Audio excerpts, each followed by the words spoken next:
Hair cut பண்ண போகலாமா? நாங்கள் பாப்பாவுக்கு ஹேர் கட் பண்ணலாம் அப்படின்னு டிசைட் பண்ணியிருந்தோம். ஒரே ரீசன், பாப்பாவுக்கு ரொம்ப தலையில் வந்து ஸ்வெட்டிங் ஆகிக்கிட்டே இருந்தது. முக்கியமாக அவள் தூங்கும்போது ரொம்ப ஸ்வெட் ஆகுது. ஸோ பாப்பா தூங்குறதுக்கே கஷ்டப்பட ஆரம்பிச்சிட்டா. அதனால் ஹேர் கட் பண்ணலான்னு டிசைட் பண்ணி கூட்டிகிட்டு போயிட்டோம். மேடம் இப்போலாம் தூக்க சொல்கிறதே கிடையாது. எங்கே போகணுன்னாலும் நடந்து தான் போகணும் அப்படின்னு ஆசைப்படுறாங்க. நடைய பார்த்தீங்களா மேடம்க்கு? ஒரே ஜாலி தான். இப்போ கடையில் போய் என்ன பண்ண போகிறான்னு தெரியல.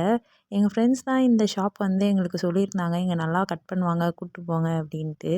கூட்டிகிட்டு போய் அவளை உட்கார வைக்கிறதுக்கே ரொம்ப கஷ்டப்பட்டுட்டோம். ஒரு வழியா ரைம்ஸை காட்டி உட்கார வச்சு கட் பண்ணோம். அப்பயும் அவள் பாதி ரைம்ஸ் கூட பார்க்க மாட்டேங்கிறா. திருப்பி அழ ஸ்டார்ட் பண்ணிடுறா. ஏன்னா நாங்கள் அவளுக்கு ரைம்ஸ் காட்டினதே கிடையாது. அவள் ரைம்ஸே புதுசாக பார்த்தா.